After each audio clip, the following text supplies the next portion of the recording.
Yo, what's up guys, welcome back to the channel. Really quick video here today. I'm going to show you how to consolidate debt with Klover.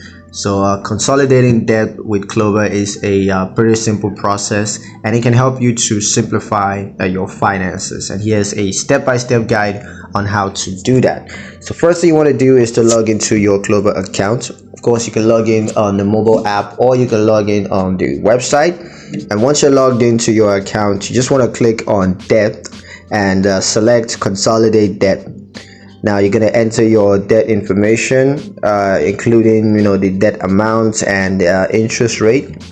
And you can also view your consolidation options. So once you have a couple of a list of what to choose from, a couple of options, you can just view them and choose the best ones for you. And once you have the best one, just apply for a consolidation loan, and that's gonna help you to take care of that. So yeah, that's pretty much it on how to consolidate debt on Klover.